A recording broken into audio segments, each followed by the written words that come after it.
Summertime and the living's easy. This watercolor tutorial will walk you through how to paint simple and then more complex watermelon shapes using very simple blending techniques. I'm going to save the seeds for last and paint everything else wet on wet.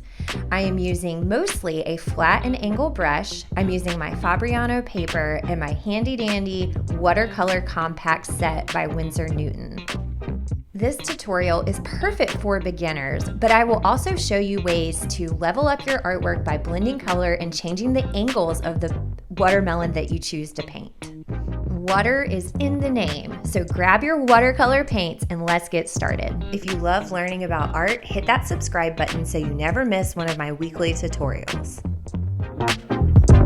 Today, I'll be focusing more on a flat and angle brush when painting, and I will link all of my materials in the description box. I'm using my Winsor Newton Cotman compact watercolor set, but you can use anything that you have.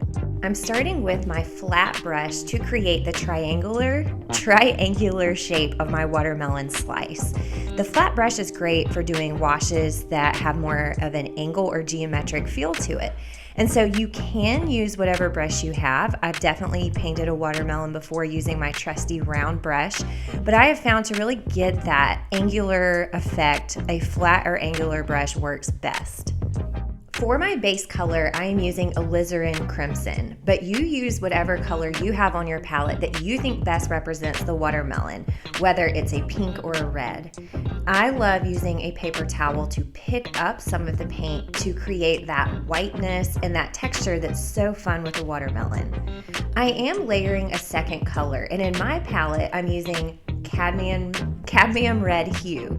You don't have to layer your colors, but I wanted my watermelon to have that rich, juicy effect, and so I thought doing that more pinkish red alizarin crimson mixed with a little bit of an orange would give it more depth.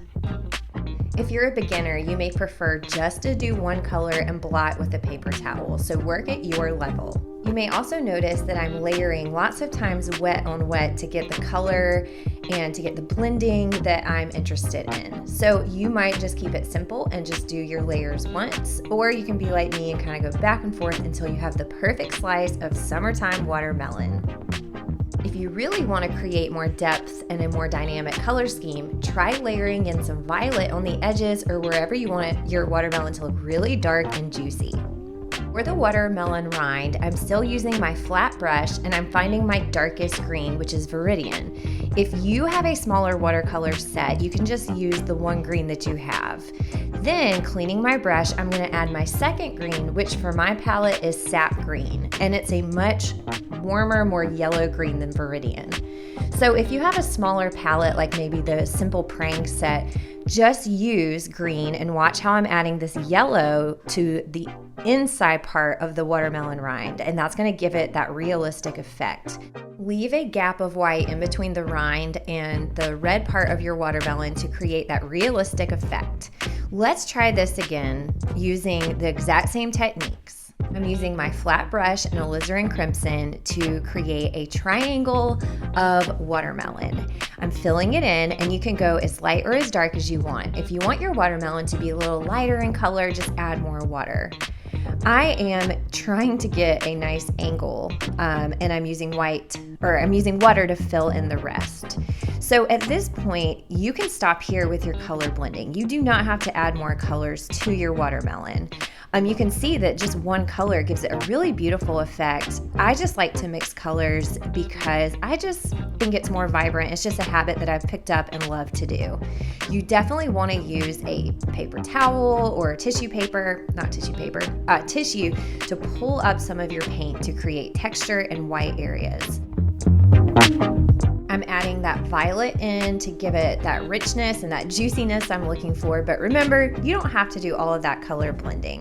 I am using my round brush to kind of mix it in with less of an angle, and now it's time for the rind. So using my flat brush, I'm leaving a pretty significant gap between the red and the green. I'm starting with my darkest green, and you don't have to double up on your green. You can just go straight from green to yellow. But since I have these colors, I'm gonna mix them wet on wet. Leaving the gap is going to make that white area look realistic. Now it looks a little too clean right now, so I will show you in just a minute how to add a layer of water so once your paint's a little bit dry, the red and green mix slightly. This time I'm going to paint a watermelon that has just been cut in half. I've been focusing on the triangular slices, and now I'm going to start painting a shape that is like a smiley face that is open, if that makes sense, or a semicircle. It looks like a smiley face. So if you're a beginner, you can totally stop here and not worry so much about blending color. I am going to go back in and add my cadmium red, which is more of kind of like an orange color, and using a paper towel really makes it look like a realistic watermelon. The rind, I'm using my flat brush, and you're going to draw a smiley face with your dark green or your base color green. So if there's only one green in your palette, just use that. Carefully, wet on wet, I'm layering my sap green, and then I'll add my yellow, making sure to leave a gap so that there's like a strip of white between the red and the green rind.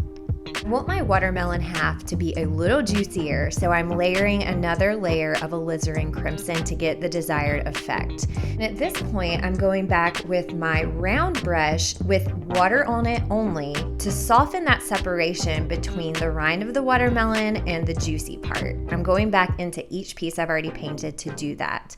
The beauty of the angled brush is it does create nice, perfect angles, but I wanted to soften it up a little bit since a watermelon is never going to be a perfect shape.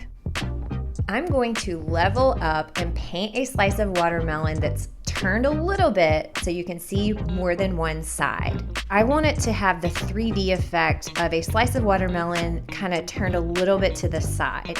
So there's going to be two planes or surfaces on this watermelon slice. So using my angled brush, I'm going to just paint a stripe of alizarin crimson, and you can see it looks like a slice already. Then I'm going to create a second plane or surface on the other side. When painting planes or different surfaces, you want to think about light source. So one side would be darker or lighter depending on how it's facing. I'm not going to focus so much on that, like, where the sun is shining, but I do want the larger section to be darker so it appears to have a shadow, and that's going to give it just a three-dimensional effect. I'm really happy with this. I think it looks like a slice, and it's just a level up, so just making your artwork look a little bit more realistic than the flat piece. You are welcome, if you're a beginner, to stick to just the triangles, but if you have an angle or flat brush, try it out. It looks realistic, and it's really not that harder to do.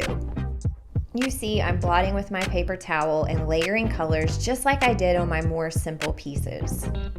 While I'm blending and blotting, I'm making sure that I keep that larger side or plane darker so it keeps the 3D effect I'm going for.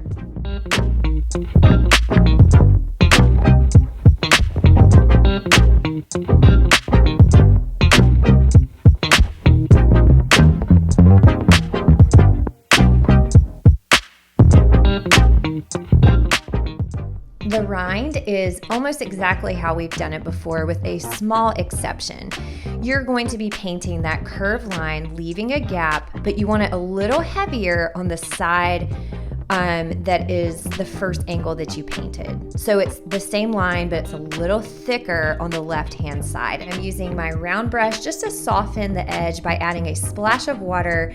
I don't want the green and red to bleed into each other, but it shouldn't look mechanical or robotic. It should have like a nice organic blend to it. I have all this blank space. I'm going to fill my page using the same techniques that I've already shown you. I will make sure that I overlap or go off the page so that it has a nice finished look to it. And I'm just thinking how cool this would look framed, or how fun this would be as a wallpaper or background. And I'm going to paint the seeds last once I have my composition established. You could definitely paint your seeds after you paint each watermelon slice, but I didn't want them to be too wet. I wanted to paint it once it was dry. So you may notice that I don't have black in my watercolor set. If you do, then your job is easy. I am mixing my dark brown, which is burnt umber, with my ultramarine blue. And you've seen me do this before if you've watched any of my other watercolor tutorials. I thought about adding a little bit of that violet in it just to kind of echo the colors I've used before. And anytime you're blending a color, just add and mix until you've reached the desired effect. My motto with this is less is more, and I'm gonna try to not be too seed happy. Now, I was thinking, hey, if you like seedless watermelon, you could totally stop here. But visually, although you might not want to eat around the seeds, visually, I think the seeds add just that perfect finishing touch.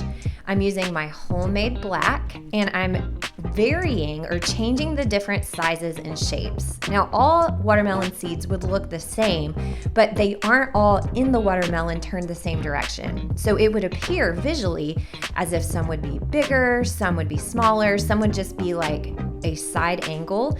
And so you want to do a variety of different sizes and shapes, not too big.